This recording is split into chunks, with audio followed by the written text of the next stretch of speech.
퇴직 후 우리는 무엇을 해야 할까요? 오랜 세월 일만 하며 살아온 사람에게 이제 자유입니다. 라는 말은 달콤하면서도 막막한 선언이 됩니다. 하고 싶었던 걸 해보라지만 막상 시간이 주어지면 아무것도 손에 잡히지 않죠. 그저 넷플릭스를 켜놓고 하루를 보내다 보면 어느새 일주일이 지나 있고 그 일주일이 한 달이 됩니다. 62세 전직 마케터 김도연 씨도 그랬습니다. 퇴직 후 첫 6개월 동안 그는 세상의 온갖 드라마를 정주행했습니다. 이제야 마음 편히 콘텐츠를 본다는 자유의 해방감은 잠시였고 곧 내 인생이 이렇게 흘러도 되나 하는 불안감이 찾아왔습니다. 아침엔 일어나야 할 이유가 없었고 밤엔 하루가 왜 이렇게 허무한지 알 수 없었습니다. 그런데 어느 날 그가 무심코 본 한 단편 영화가 인생의 방향을 바꿔놓았습니다. 그 작품은 아마추어 감독의 10분짜리 영화였습니다. 화면은 거칠고 배우는 낯설었지만 진심이 느껴졌습니다. 그는 문득 생각했습니다. 나도 이런 걸 만들 수 있지 않을까?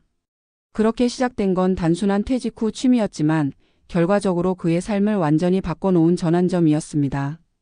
김도연 씨는 카메라 하나를 사들였습니다. 처음엔 장비를 다루는 것도 낯설었고 촬영 각도나 조명은 유튜브 강의를 보며 하나씩 배웠습니다. 퇴직 전 마케팅 일을 하며 광고 스토리보드를 만들던 경험이 조금은 도움이 됐지만 직접 촬영과 편집을 하는 건 전혀 다른 세계였습니다. 그래도 그는 매일 아침 일어나 커피 한 잔을 마시며 시나리오를 썼습니다. 길지 않은 5분짜리 영상이라도 내가 만든 이야기라는 생각이 그를 다시 살아있게 만들었습니다. 그가 만든 첫 단편은 제목이 은퇴자의 아침이었습니다. 출근 대신 공원 벤치를 찾는 한 남성의 하루를 담은 내용이었죠. 특별한 사건도 반전도 없었지만 그는 자신의 모습을 그대로 담아냈습니다. 편집을 마치고 유튜브에 올렸을 때 구독자 수는 고작 23명이었고 조회수는 100을 넘기지 못했습니다. 그런데 댓글 한 줄이 그를 멈춰 세웠습니다. 이 이야기 꼭 제 얘기 같네요. 그 한 문장이 다시 불씨를 살렸습니다. 그는 두 번째 영화를 만들었고 세 번째 작품은 지역 영상제에서 입상했습니다. 그리고 2년 뒤 그의 단편이 작은 예술영화관에서 상영됐습니다. 스크린에 자신의 이름이 올라가는 걸 보며 그는 눈시울을 붉혔습니다. 이게 돈이 되는 일은 아니었어요. 하지만 내 인생에 다시 엔진이 걸린 느낌이었죠. 전문가들은 퇴직 후 취미가 단순한 여가활동을 넘어 정체성 회복의 도구가 될 수 있다고 말합니다. 일터에서의 역할이 사라진 뒤 사람들은 나는 누구인가라는 질문 앞에 서게 됩니다. 직장에서는 직급이 곧 존재의 증명이었지만 퇴직 후에는 이름 석자 외엔 아무것도 남지 않죠.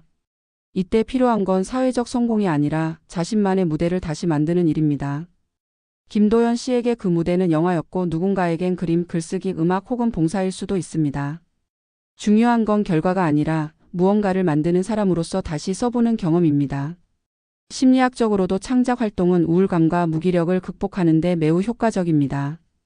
단순히 소비자가 아니라 생산자가 되는 과정은 자존감을 회복시키고 삶의 통제감을 높여줍니다. 특히 은퇴 이후에는 하루의 리듬이 무너지는 경우가 많습니다. 출근이 사라지면 시간의 구조가 무너지고 무의미한 시간이 늘어납니다. 하지만 무언가를 만드는 일은 다시 하루의 질서를 세웁니다.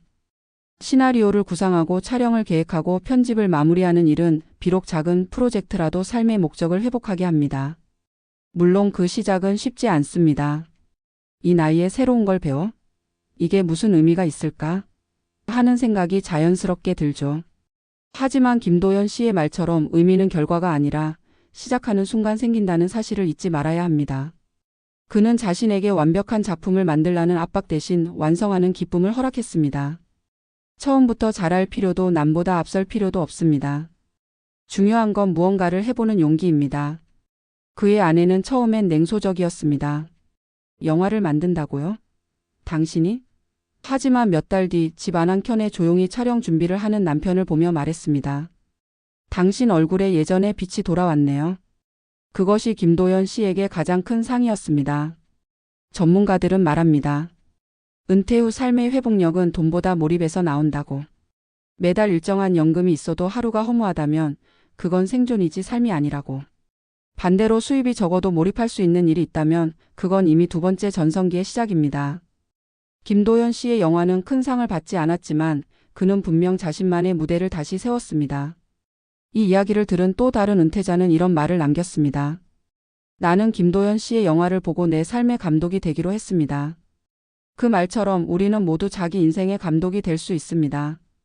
퇴직은 끝이 아니라 시나리오를 다시 쓸 기회입니다. 단지 넷플릭스 속 이야기를 소비하는 대신 이제는 자신의 이야기를 찍어보는 겁니다. 그게 글이든 사진이든 음악이든 혹은 조용한 봉사든 상관없습니다. 중요한 건 다시 움직이기 시작하는 그 한 걸음입니다. 퇴직 후 6개월은 인생의 가장 중요한 리허설일지도 모릅니다. 멈춰 있었던 카메라를 켜고 자기만의 장면을 찍는 순간 우리는 다시 살아있는 자신을 만나게 됩니다. 그러니 오늘 넷플릭스를 끄고 당신의 첫 장면을 찍어보세요. 누구도 대신해 줄 수 없는 당신만의 영화가 이제 막 시작되려 하고 있습니다. 퇴직 후의 삶은 종종 무한한 자유라는 이름의 공허함으로 시작된다. 우리는 오랫동안 일과 성취로 시간을 채우며 살아왔다. 그 시간의 구조 속에서 나는 존재했고 누군가의 상사이자 부하로 팀장이나 직원으로 늘 어떤 역할 안에서 의미를 찾았다. 하지만 그 역할이 사라지는 순간 인생은 갑자기 무대의 조명이 꺼진 듯 어두워진다. 사람들은 말한다. 이제부터 진짜 당신의 인생을 살아보세요. 하지만 정작 무대 위에 남겨진 사람은 무엇을 어떻게 해야 할지 모른 채 서 있다. 퇴직 후 첫 6개월 김도연 씨가 넷플릭스만 보며 시간을 보냈던 이유도 바로 그 때문이다.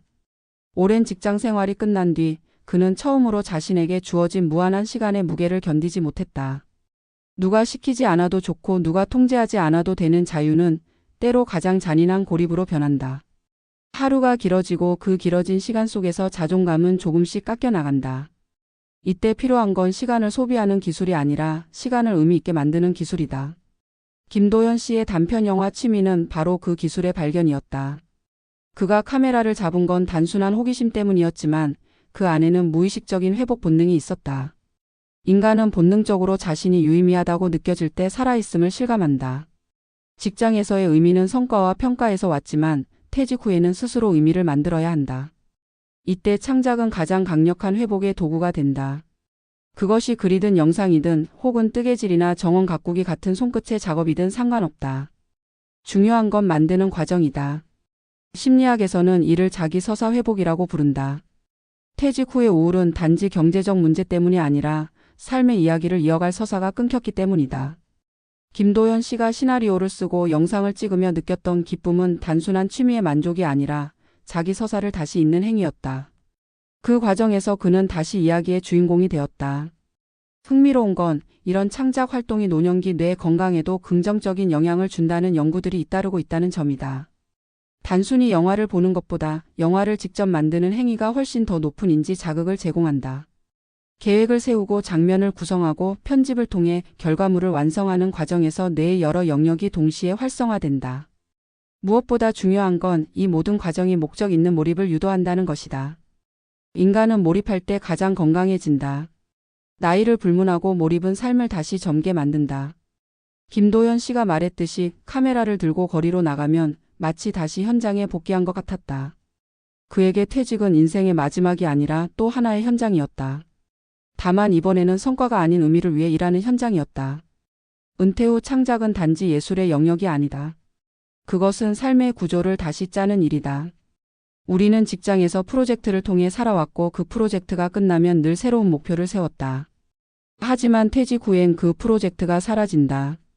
이때 많은 사람들이 방향을 잃는다. 따라서 은퇴 후 삶을 건강하게 유지하려면 다시 나만의 프로젝트를 만들어야 한다. 그것이 영화든 글쓰기든 자원봉사든 여행 기획이든 상관없다. 중요한 건 목표를 세우고 그 목표를 향해 작은 단계를 밟아가는 리듬을 되찾는 것이다. 김도연 씨에게 영화는 새로운 프로젝트였고 그 프로젝트는 다시 일상의 질서를 만들어 주었다. 그는 말한다. 편집 마감일이 있다는 게 이렇게 행복한 일인 줄 몰랐어요. 퇴직 전에는 부담이던 마감이 퇴직 후엔 삶의 활력이 되었다. 여기서 우리가 배워야 할 것은 인생의 의미는 일의 유무가 아니라 의미의 유무에서 결정된다는 사실이다. 누구에게나 일터는 떠난다. 하지만 의미의 현장은 스스로 만들 수 있다. 김도연 씨가 영화라는 형식을 통해 표현한 건 결국 나의 오늘을 기록하고 싶다는 욕망이었다. 그 욕망은 인간의 가장 근원적인 생존 신호다. 삶이 고요해질수록 우리는 더 강하게 의미를 갈망한다. 그리고 그 의미는 주어지는 것이 아니라 만들어내야 하는 것이다. 퇴직 후의 삶이 공허하게 느껴지는 이유는 여전히 누군가가 의미를 줘야 한다고 믿기 때문이다. 하지만 이제는 스스로 만들어야 할 때다.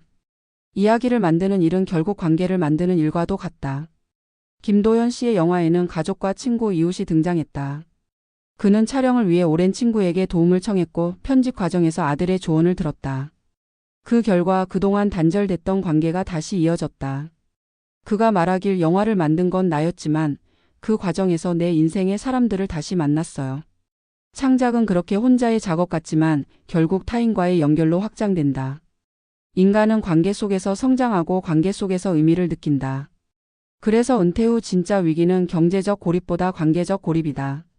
김도연 씨의 사례는 창작이 관계를 회복시키는 통로가 될 수 있음을 보여준다.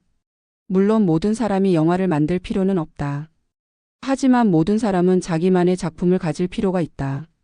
그것이 음악이든 손으로 만든 공예품이든 하루하루 써 내려가는 짧은 일기든 상관없다.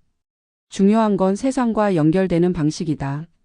누군가는 그 작품을 보고 누군가는 그것을 통해 위로를 받을 것이다. 그 연결이 바로 삶의 존재 이유를 다시 확인시켜준다. 전문가들은 은퇴 후 가장 위험한 함정으로 무목적의 시간을 꼽는다. 단순히 바쁘게 지내는 것이 아니라 의미 있는 몰입이 필요한 이유다. 누군가는 하루 종일 골프를 치며 시간을 보낸다고 하지만 그 시간이 끝나면 또다시 공허함이 찾아온다. 반면 작은 목표라도 꾸준히 이어가는 사람은 훨씬 더 안정적이다. 몰입은 하루의 리듬을 만들고 리듬은 감정을 지탱한다. 감정이 안정되면 인간관계도 자연스러워진다. 결국 몰입은 재정, 심리, 사회 모든 영역의 회복력과 맞닿아 있다. 퇴직은 인생의 퇴장처럼 느껴질 때가 많지만 사실은 새로운 무대 전환이다. 이제는 조연이 아니라 자신의 영화에서 주연으로 서야 할 시간이다. 김도연 씨가 만든 단편 영화는 세상에 큰 반향을 일으키진 않았지만 그에게는 인생의 새로운 장면이 되었다. 그의 인생은 더 이상 과거의 직함으로 정의되지 않는다. 그는 이제 감독이자 창작자로 불린다. 우리는 모두 언젠가 무대에서 내려온다. 하지만 그 뒤의 무대는 사라지는 것이 아니라 우리 스스로 세워야 한다. 그 무대는 크지 않아도 된다. 다만 조명이 다시 켜질 수 있을 만큼의 열정만 있으면 된다. 김도연 씨의 이야기는 그 증거다. 넷플릭스만 보던 사람이 자신만의 영화를 만들었고 그것을 통해 세상과 다시 연결됐다. 그 과정에서 그는 돈이 아닌 의미를, 성공이 아닌 존재감을 되찾았다. 결국 인생 이막의 핵심은 다시 만들 수 있는 사람이 되는 것이다. 세상은 우리에게 더 이상 직함이나 성과를 요구하지 않는다. 이제는 이야기를 요구한다. 당신의 이야기는 무엇인가? 당신이 오늘 찍는 첫 장면이 누군가에게는 내일의 영감이 될지도 모른다. 퇴직 후의 시간은 소비의 시간이 아니라 창조의 시간이다. 그 시간 속에서 우리는 비로소 진짜 자유를 배운다. 하고 싶은 일을 하는 자유가 아니라 의미 있는 일을 만들어내는 자유 말이다. 그것이야말로 은퇴 이후의 삶이 우리에게 주는 가장 큰 선물이다.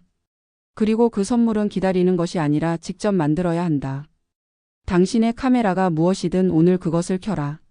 그 순간부터 당신의 인생은 다시 촬영 중이다.